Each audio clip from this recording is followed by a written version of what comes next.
എല്ലാവർക്കും നമസ്കാരം. ഇന്ന് നമുക്കൊരു ബിരിയാണി ഉണ്ടാക്കാം. അപ്പം നമുക്ക് ആ റെസിപ്പിയിലോട്ട് പോവാം. ഇന്ന് ക്രിസ്മസ് അല്ലേ, എല്ലാവർക്കും ക്രിസ്മസ് ആശംസകൾ. ഓക്കെ. അപ്പം ഞാൻ പിന്നെ കൈമാ റൈസിൻ്റെ കുഞ്ഞരിയാണ് എടുത്തേക്കുന്നത്. അതും പിന്നെ അതിൻ്റെ ഇത്രയും ഏലക്കായും ഗ്രാമ്പും ഇതും കൂടി ഇടുന്നുണ്ട്. പിന്നെ 5-6 കുരുമുളകും ഇട്ടിട്ടുണ്ട്. പിന്നെ നമുക്കതിനകത്തോട്ട് ആവശ്യത്തിന് വെള്ളം ഒഴിക്കും.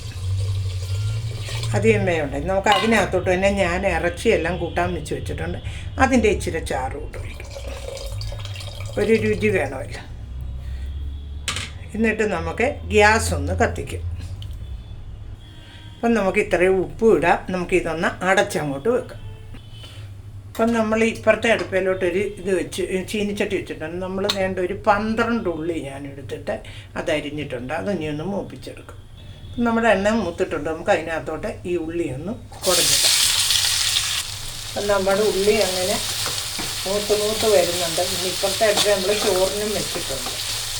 അപ്പം ഈ ഉള്ളി ഒന്ന് മൂക്കട്ടെ. ശരി, ഉള്ളി മൂക്കാൻ കുറേ ടൈം എടുക്കും. ഉള്ളി നമ്മുടെ ഇത്രയും മൂത്തിട്ടേ ഉള്ളൂ. ഇനി ശരിക്കും ഒന്ന് മൂക്കട്ടെ. അപ്പം അതിനോടകം വെച്ച് ഞാനൊരു 5 മുട്ട പിഴിഞ്ഞ് വെച്ചിട്ടുണ്ട്.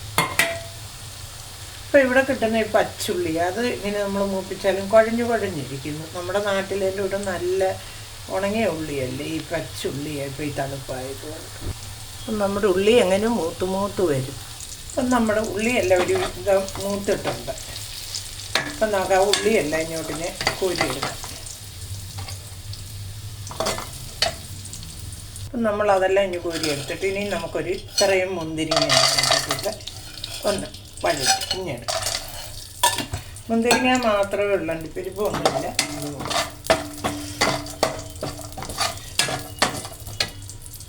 നമ്മുടെ മുന്തിരിങ്ങയും മൂത്ത് കഴിഞ്ഞിട്ടുണ്ട്. നമുക്ക് അതുകൂടി ഇതിലോട്ട് കോരി.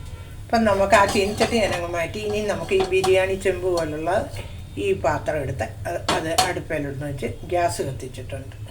നമ്മുടെ ചോറൊന്ന് തുറന്ന് നോക്കാം. കുക്കറിനകത്ത് നമ്മൾ വെച്ച് ചോറെല്ലാം നല്ലതായിട്ട് ഇരിപ്പുണ്ട്. കണ്ട, ചോറെല്ലാം നല്ലതായിട്ടിരിക്കും. അപ്പം നമ്മുടെ ഇറച്ചിയുടെ പാത്രം എല്ലാം ചൂടായിട്ടുണ്ട്. ഇനി നമുക്ക് അതിനകത്തോട്ട് കുറച്ച് നെയ്യിടാം. അപ്പം ഞാൻ ഇവിടെ ഉണ്ടാക്കിയ നെയ്യ് തന്നെ ഇത്. നമുക്ക് ഇച്ചിരി നെയ്യിടാം. അപ്പം ആ നെയ്യ് ഒന്ന് മൂക്കുമ്പോൾ നമുക്ക് ഇച്ചിരി സായി ജീരകം എന്ന് പറയത്തില്ലേ, ആ സായി ജീരകത്തിലെ ഒരു പിടിയിടാം. വേണ്ടത് ആ സായി ജീരകം. അപ്പം നമ്മുടെ ആ സായി ജീരകം ഒന്ന് മൂത്ത് നമ്മുടെ നെയ്ക്കകത്ത് തന്നെ നമ്മൾ നല്ലത്. എന്നിട്ട് നമുക്കിനി നമ്മുടെ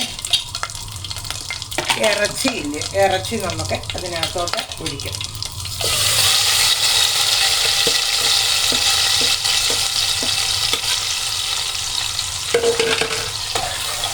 അപ്പം നമ്മുടെ ഇറച്ചി ആ നെയ്ക്കകത്ത് കിടന്നൊന്ന് നോക്കട്ടെ.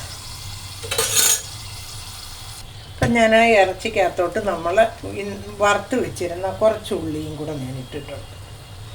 നമ്മൾ ഇറച്ചി നേരത്തെ കൂട്ടാൻ വെച്ച് വെച്ചിരുന്നു. അതിനകത്തോട്ട് ഇച്ചിരി അതും കൂടി ഇട്ടിട്ടുണ്ട്.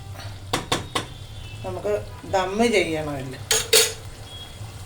അപ്പം നമ്മൾ കുക്കറിനകത്ത് നമ്മൾ ഇറച്ചി ഇച്ചിരി ചാറ് ഒഴിച്ചാണ് വെച്ചത്. അതുകൊണ്ടായി മഞ്ഞ നിറം. അപ്പം അതിൻ്റെ ഒരു ടേസ്റ്റും ഉണ്ട്, നല്ല രുചിയുണ്ട്. അപ്പം നമ്മൾ വേവിച്ച് വെച്ചേക്കാം. ഇനി നമുക്കത് അതിനകത്തോട്ട് ഇടണം. ആ ഇറച്ചി ഒന്ന് ഇച്ചിരി കൂടെ പറ്റട്ടെ. അപ്പം നമുക്ക് നമ്മുടെ ഇറച്ചി ഒന്ന് തുറന്ന് നോക്കാം. നെയ്ക്കകത്താണ് നമ്മൾ ചെയ്ത്. നമുക്ക് ഇച്ചിരി മല്ലിയില ഇടാം.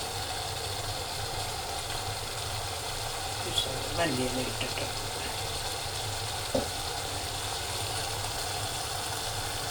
അപ്പം നമ്മുടെ ഇറച്ചിയെല്ലാം നല്ലതായിട്ടിരിക്കുന്നു. നമ്മൾ നെയ്ക്കകത്താണ് ഉണ്ടാക്കിയ. ഇനി നമ്മുടെ ചോറ് നമ്മൾ എടുത്ത് വെച്ചിട്ടുണ്ട്. ആ ചോറ് നമുക്ക് ഇതിനകത്തോട്ട് ഇങ്ങനെ ഇടാം.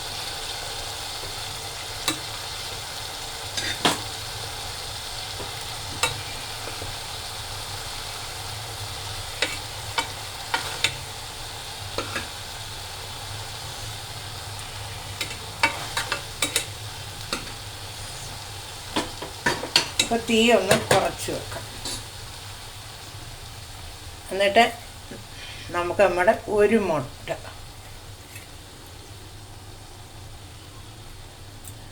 ഈ 3 മുട്ടയും വെച്ച് കുറച്ച് മുന്തിരിങ്ങയും ഉള്ളിയൊക്കെ ഇട്ട്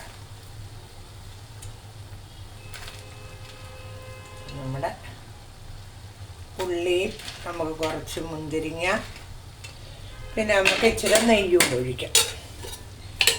അതുകൊണ്ട് നമ്മളുണ്ടാക്കിയ നെയ്യ് തന്നെ നമുക്ക് ഇച്ചിരി നെയ്യൂടെ ഇടാം. എന്നിട്ട് നമുക്ക് വീണ്ടും ഒന്നും കൂടെ കുറച്ച് ചോറും കൂടെ നികത്താം. ഇത് ഈ ഒന്നേലൊന്ന് തൊടാതെ വെച്ചേക്കുന്ന ചോറായതുകൊണ്ട് നല്ല അരി.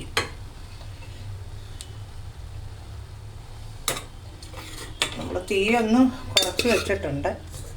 നമ്മുടെ ചെമ്പ് പോലത്തേതാണ്, ബിരിയാണി ചെമ്പ്. അതോടെ അങ്ങ്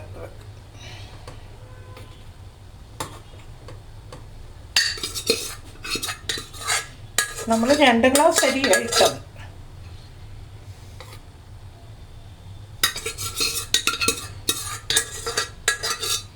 അപ്പം നമ്മുടെ ഈ പാത്രം അങ്ങോട്ടൊന്ന് മാറ്റി. എന്നിട്ട് നമ്മുടെ ചോറ് നമുക്കൊന്ന് ഇങ്ങനെ ഒന്ന് അമക്കി വെക്കാം. നമുക്ക് ഇനി മുട്ടയൊക്കെ വെക്കണ്ടേ.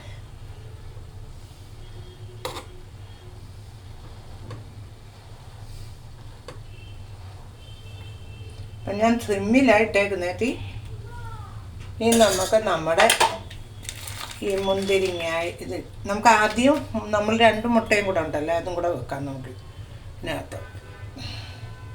എന്നിട്ട് നമ്മുടെ ഇതെല്ലാം നമുക്കില്ല.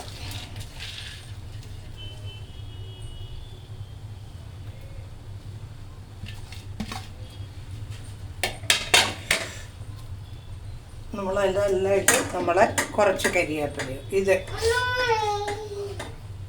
ഈ പത്തയും കൂടി ഇട്ട് നമ്മളെ കുറച്ച് മല്ലിയിലയും കൂടി ഇട്ടു. അപ്പം നമ്മുടെ ബിരിയാണിക്കകത്ത് ഞാൻ ഇത്രയും നെയ്യും കൂടി ഇട്ടിട്ടുണ്ട്. അപ്പം അതിനകത്ത് കിടന്ന് ആ നെയ്യ് ഞാൻ ആ മല്ലിയിലക്കകത്തോട്ടാണ് ഇട്ടേക്കും. എന്നിട്ട് നമുക്ക് ഇതുപോലത്തെ ഒരു അടപ്പിട്ടൊന്ന് അടച്ച് വെക്കാം. ഒരു 2 മിനിറ്റ് അവിടെ ഇരിക്കട്ടെ. തീ സിമ്മിലായിട്ടേക്കുന്നത്. എന്നിട്ട് നിങ്ങളെ ഞാൻ കാണിക്കും. അപ്പം നമ്മുടെ ബിരിയാണിക്കെല്ലാം നല്ല ആവി വന്നിട്ടുണ്ട്. ഇനി നമുക്ക് ആ ബിരിയാണി താഴോട്ടൊന്ന് എടുത്ത് വെച്ചിട്ട് നമുക്കിതൊന്ന് വിളമ്പിയാൽ ഇച്ചിരി. ഞങ്ങളുടെ ഉച്ചക്കലത്തെ ആഹാരമായി. അപ്പം ഞാൻ ഗ്യാസ് അങ്ങ് നിർത്തി. അപ്പം നമ്മുടെ ബിരിയാണി ചെമ്പെല്ലാം ഞാൻ ഇങ്ങോട്ട് എടുത്ത് വെച്ചു. ഇനി നമുക്ക് ഇതുപോലൊരു പാത്രത്തിനകത്ത് ഒരു ശകലം ഒന്ന് വിളമ്പിയാലോ ബിരിയാണി. അപ്പം നമ്മുടെ പാത്രത്തിനകത്തോട്ട് ഞാൻ ഇച്ചിരി ബിരിയാണി ഒന്ന് വിളമ്പാൻ പോകും. അപ്പം നമ്മൾ മുട്ടയൊക്കെ ഇട്ടിട്ടില്ലായിരുന്നു.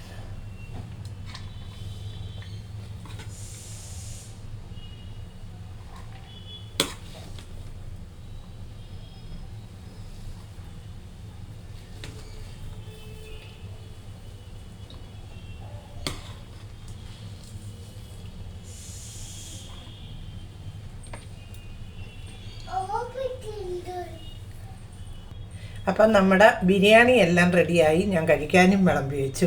നിങ്ങളെല്ലാവരും ഇങ്ങനെ ഒന്ന് ബിരിയാണി ഉണ്ടാക്കി നോക്കിയാൽ നല്ല അടിപൊളിയാണ്. അപ്പോൾ എല്ലാവർക്കും ഒരു പ്രാവശ്യം കൂടെ ഞാൻ ക്രിസ്മസ് ആശംസകൾ പറയുന്നു. Okay, by. എൻ്റെ വീഡിയോ ഇഷ്ടപ്പെടുവാണെങ്കിൽ എനിക്ക് ലൈക്കും കമൻറ്റും സബ്സ്ക്രൈബും ചെയ്യും. ഓക്കെ.